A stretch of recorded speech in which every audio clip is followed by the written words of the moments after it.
Nesse livro a gente vai partilhar de 4 contos. O primeiro conto se chama 1922 e se passa numa fazenda, numa zona rural. O segundo conto já é um conto mais urbano, mas o crime em si acontece em um local mais isolado da região com pessoas de verdade. Então a gente tem como cenário principal uma loja abandonada. O segundo conto se chama O Gigante no Volante. O terceiro conto já é um conto também que se passa numa região urbana e ele também tem um teor um pouco sobrenatural, assim como o primeiro. Aqui a gente tem a presença de um demônio, que na verdade foi chamado de diabo, porém em um anagrama. É um anagrama Obadi. Esse terceiro conto se chama Extensão Justa. O quarto e último conto se chama Um Bom Casamento e também se passa em uma região urbana. Durante todos esses 4 contos a gente vai ter uma crescente dos personagens, então tanto dos personagens masculinos quanto dos femininos. E a gente chega em a depravação total do homem em seu estado mais selvagem e a máxima astúcia de uma mulher com o aprimoramento também do seu estado selvagem. O conto 1, existe aí a presença de 3 personagens principais, né? Ele se passa numa fazenda e nessa fazenda a gente tem uma família e essa família é constituída por um pai, uma mãe e um filho. E é muito importante pontuar que é um filho do sexo masculino. Então, fiquem atentos porque isso vai ser interessante no final dessa resenha. Então, assim, 1922 é um conto maior, é um conto super denso e causa grande desconforto em nós, pessoas que lemos o conto. Por quê? A gente visualiza o conto inteiro a partir da visão do assassino. Então, a todo momento, a gente tem contato com os pensamentos dele, com a loucura dele, com os pontos em que ele acredita ser real e os que não são real. Então, a gente termina o livro, esse conto, na verdade, com uma dúvida gigantesca. O que é real e o que não é real? O que é a invenção de uma mente consumida pela culpa e pela loucura? Resumidamente, a história ela tem como cerne o assassinato de uma mulher, que no caso é Arlette, a mãe, né, dessa família, que vivia numa fazenda, num lugar isolado, enfim. Ela teve seu pescoço degolado e foi parar no fundo de um poço, literalmente. Wilfred, que é esse assassino, esse personagem principal, joga a esposa dentro de um poço e ela acaba meio que atraindo ratos. E no desenrolar da história, esses ratos estão presentes em todos os momentos do conto, porque é como se eles tivessem virado funcionários da Arlette e o objetivo deles é infernizar a vida do Wilfred. E dá super certo. Tão certo que a história só se estende nesse contexto mais diabólico por 2 meses, né? Que é quando a vida do Wilfred vira literalmente um inferno. E nesses 2 meses a gente tem aí também a presença do filho dele. Ao final desse período ele morre, né? Ele comete suicídio. Então, dentro de todos esses aspectos, a gente toma alguns pontos importantes. Todos os personagens assassinos e criminosos desse livro são homens. E a única mulher que tomou essa posição de ser uma criminosa, um ser maligno e diabólico, era uma sapatão. Então, ela era uma mulher, mas eu senti que para ela se tornar homem, ela precisaria cometer atos pesados, que no caso foi auxiliar o filho dela no estupro de uma escritora e, consequentemente, o assassinato, porque o objetivo dele era estuprar a pessoa e enfiar em um tubo de esgoto. E, pasmem, não era a primeira vez em que ele fazia isso, provavelmente ela já sabia desses outros assassinatos e estupros que ele havia realizado. Mas, enfim, eu acho que essa é a caracterização desse livro, sabe? É mostrar que o homem selvagem, ele é horrível, muito horrível. Ele é sangrento, assassino, corrupto, ele é literalmente um monstro. E ao longo do livro a gente tem essa crescente do monstro, porque a gente começa com um monstro que não sabe que é um monstro ainda. O Wilfred, ao cometer esse assassinato, ele passa todo o resto do conto se sentindo culpado e recebendo ações que martirizam ele, sabe? Então, racionalmente, a parte racional dele, e até um pouco humana, se mantinha naquele corpo.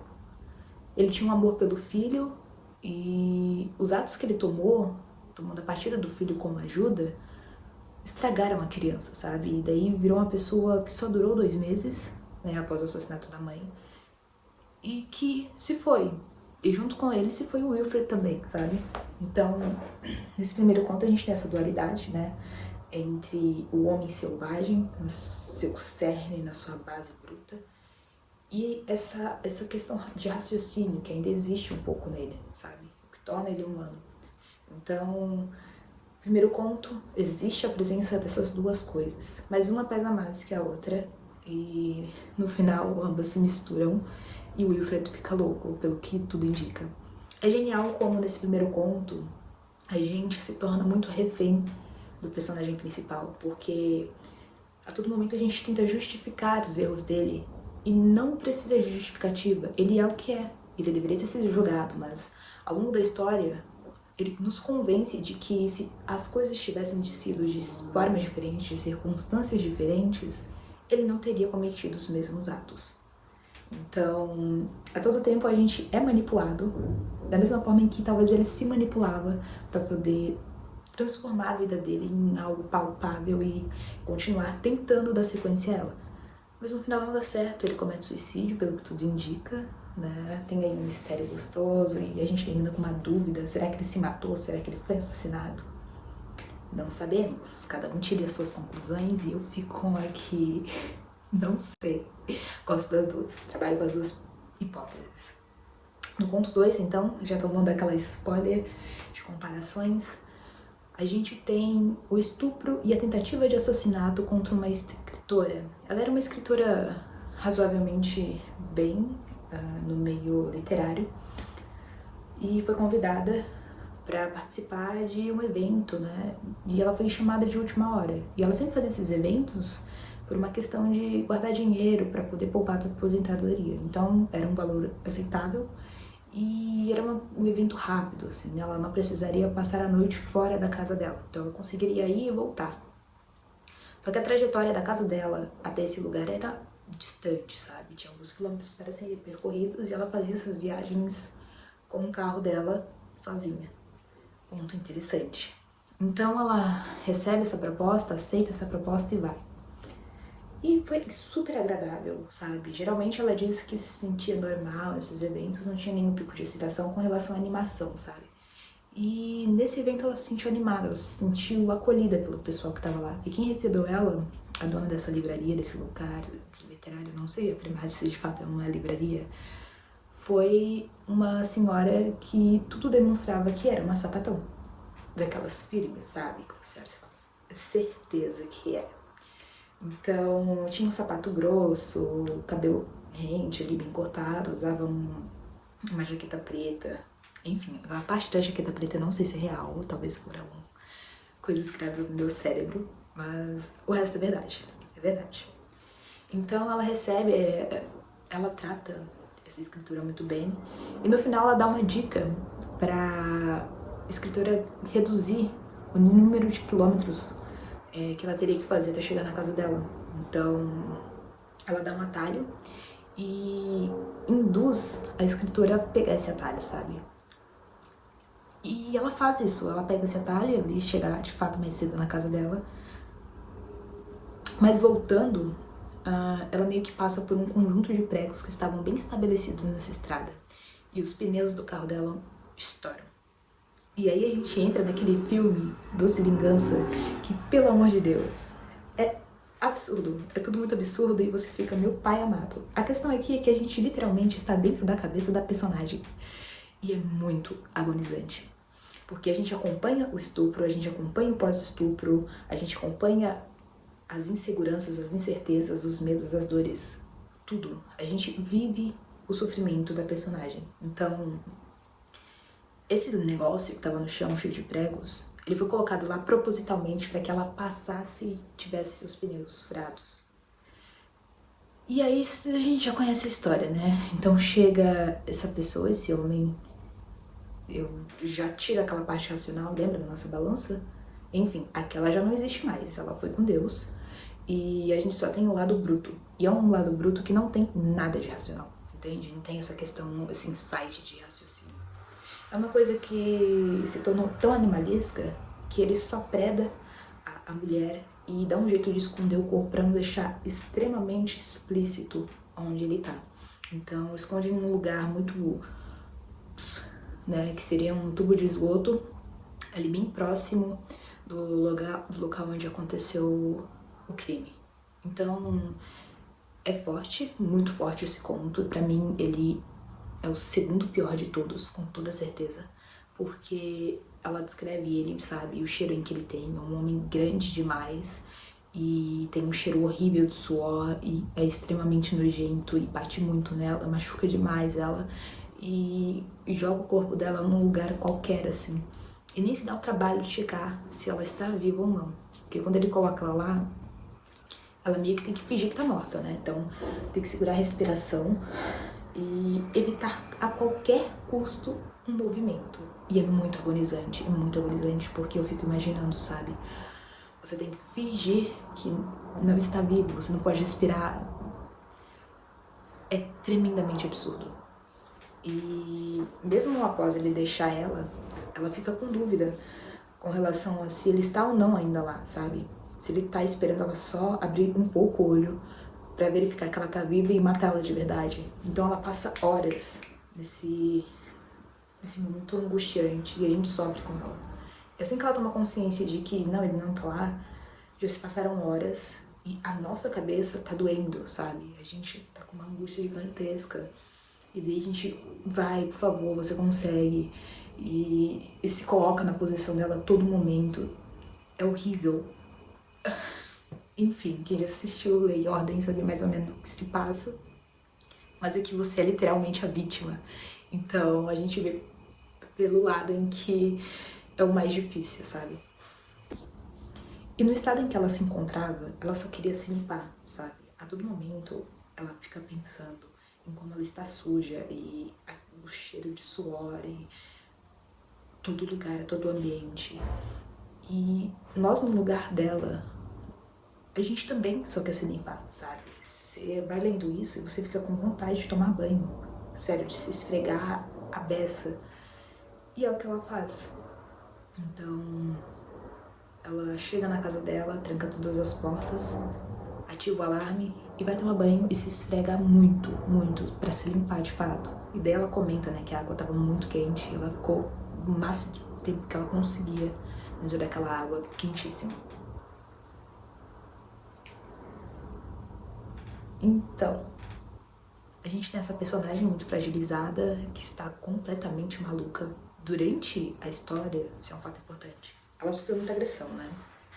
E ele bateu muito na cabeça dela. Então, durante a saída dela do túnel, desse esgoto que ela tava, ela tem picos de desmaio do nada, assim. Então, ela desmaia toda hora e volta. E quando ela volta, os pensamentos dela estão confusos. Parece que ela voltou no passado e ela não sabe o que tá fazendo. Ela procura o carro dela e quando ela procura, ela dá 5 voltas na loja, sabe? Porque isso tudo aconteceu perto de uma loja abandonada. Então, ela vai procurar esse carro dela e ela dá 5 voltas. Na 5ª volta que ela toma consciência que ela já tinha dado essa volta antes. E como ela vem tendo esses picos de desmaio, do nada, esses apagões, ela percebe que tem um problema muito grande, sabe? Então, durante a trajetória dela, ela vai desmaiando, então ela tá muito debilitada, muito. E daí, na casa dela também tem alguns desses picos, mas ela começa a recobrar a consciência. Então ela consegue comer, toma esse banho e dorme, sabe? Mas é um pouco complicado, né? Porque a todo momento ali a gente fica pensando, caraca, se ela tiver com algum traumatismo craniano, alguma coisa em que faça muito mal a ela durante o sono. Então, vá pro médico. A todo momento você fica, por favor, vai pro hospital, você precisa ir pro hospital. E ela não vai. E a gente, no lugar dela, a gente sabe o porquê que ela não vai, mas a gente fica angustiada, tremendamente duro, sabe? E no final, a gente passa 3 dias dessa forma, ela comendo, pensando no que fazer, nas possibilidades, em quem ajudou, em quem não ajudou. Meu Deus, ela tem uma arma. Ela tem uma arma, gatas. E daí ela pega essa arma dela e vai começar a vingança dela, porque a gata tem sede de vingança. E aqui eu acho que começa a ficar muito... né? Começa a realmente entrar nessa vibe da doce vingança, em que uma mulher vai atrás de seus estupradores e mata todos eles a modo tortura. Nesse caso a gente não tem tanta tortura, mas todo mundo tem. Que susto. Então ela vai primeiro atrás dessa mãe, desse bandido. Depois de muita pesquisa na internet, ela descobre que eles têm essa relação e que meio que ela se separou do marido. Não, o marido faleceu e daí ela se abriu como sapatão e... enfim, ela conclui as coisinhas dela lá e vai direto na casa dela questionar ela. E daí, nesse momento, a gente entra num negócio de ação muito maluco, então... quase um Rambo, sabe? Tem luta corporal e tiro e facada. Essa mulher morre. Vai de comes e bebes, mas antes de ir ela revela que sim, ela é mãe dele e que ela é uma vadia e que ela tinha que ter morrido porque ela era imprestável. E daí você fica assim, Senhor, a gata, pra fazer parte do clubinho dos homens, se transformou num monstro. Quer dizer que pra você ser um homem, você tem que ser um monstro dentro desse contexto literário. Pelo menos nessa vibe do King Kid, desse escuridão total. E é real, entende? E aí, gata, e aí começa todo o show, entendeu? Ela vai atrás dele e daí ela mata ele. Só que ela descobre que não era ele, era o irmão dele, que era tão grande quanto ele. E daí ela começa a entrar em umas noias no final, mas antes de entrar nessas noias, ela se sente muito culpada por ter matado um inocente, porque ela acha que o irmão dele é inocente inicialmente. E daí ela vai lá, acha ele e mata ele. Ela dá um tiro e ele morre muito rápido. Eu acho que poderia ter tido uma torturinha a mais aí, uma coisa mais gore, né? Porque ele merecia. Foi uma coisa muito limpa, muito rápida. Sem contar que havia inúmeras outras pessoas dentro daquele poço, sabe? Poço não, fosse da primeira história, esse aqui, do esgoto. Então tinha outros corpos de outras mulheres, então ele fazia isso com muita frequência. E a família dessas outras mulheres, como fica? Será que elas sabem que elas estão mortas? Ou será que eles ainda estão procurando por elas? Então é um questionamento que eu me levantei muito depois de ter sabido que elas estavam lá dentro. E que tinham passado por coisa muito semelhante ao que ela passou. E daí ela vai na casa desse irmão, que aparentemente era inocente, e começa a descobrir umas coisas estranhas também. Então, bolsas de mulheres e um pato de borracha que era de uma criança. Então ela começa a achar e a intuir que esse irmão tinha um fetiche por assassinato ou coisa do tipo. Então ele era um cúmplice. Então ele realmente merecia morrer. E foi de comes e bebes. Tomara que direto pro inferno, né? E acaba a história. Ela faz a vingancinha dela, bem menina, bem garota. Tudo que se conclui no final é que vai parecer uma cena de crime, porém ela não vai estar envolvida, porque ela estava em outro lugar e ela entrou em contato com outra vítima, só que essa outra vítima entendeu o caso dela, mas não... Calma. Fui longe demais, né? Na verdade, durante a história a gente conhece uma moça que trabalha em um estacionamento de carros, e o carro dela tá lá. Então esse bandido levou esse carro pra lá e deixou ele lá. O objetivo era que ninguém buscasse em nenhum momento da vida, né? Porque a dona do carro estava falecida. Mas ela foi buscar e tinha essa moça lá. E ela conheceu, conversaram um pouco. E ela meio que confessou pra essa moça, no final de tudo, ela teve um surto, né? E o plano dela era cometer suicídio, mas não veio aí. Ela teve um surto, ligou pra essa moça da concessionária e contou tudo a verdade, né? Falou que ela tinha sido estuprada e que ela tinha matado os estupradores dela e tal. E daí a moça falou, tudo bem, eu entendo. E marcaram o encontro, elas conversaram e ela se propôs a ajudar ela, sabe? De criar um álibi pra que ela não fosse presa. E esse álibi foi criado. E aí ela pergunta, né? Por que você tá me ajudando? E daí a moça dessa concessionária, ela confessa que ela também já tinha sofrido estupro, mas no caso foi pelo padrasto dela e ela infelizmente não conseguiu fazer nada, sabe? E daí a gente termina o livro com um gostinho muito amargo, porque ao mesmo tempo em que há essa vingança, essa justiça pela vítima, inúmeras outras vítimas estão explicitamente desamparadas, sabe? E na história a gente tem contato com uma que infelizmente não teve a possibilidade de cometer sua vingança e nem mesmo de levar o seu estuprador à justiça. Então, ao mesmo tempo em que é um terror psicológico, ele é uma facada de realidade, porque é algo real, sabe? E essa é uma história muito pesada. Pra mim é assim, o segundo ali, porque é realmente muito pior que 1922, por essa relação de eu ser uma mulher, sabe? E ter visto inúmeros casos, imaginar essa impunidade que fica, todos os traumas que essa mulher sofreu, mesmo ela tendo assassinado os criminosos, o que ela viveu tá com ela e vai com ela até o resto da vida dela. Então, entende? É complicado demais, mas ela sobrevive,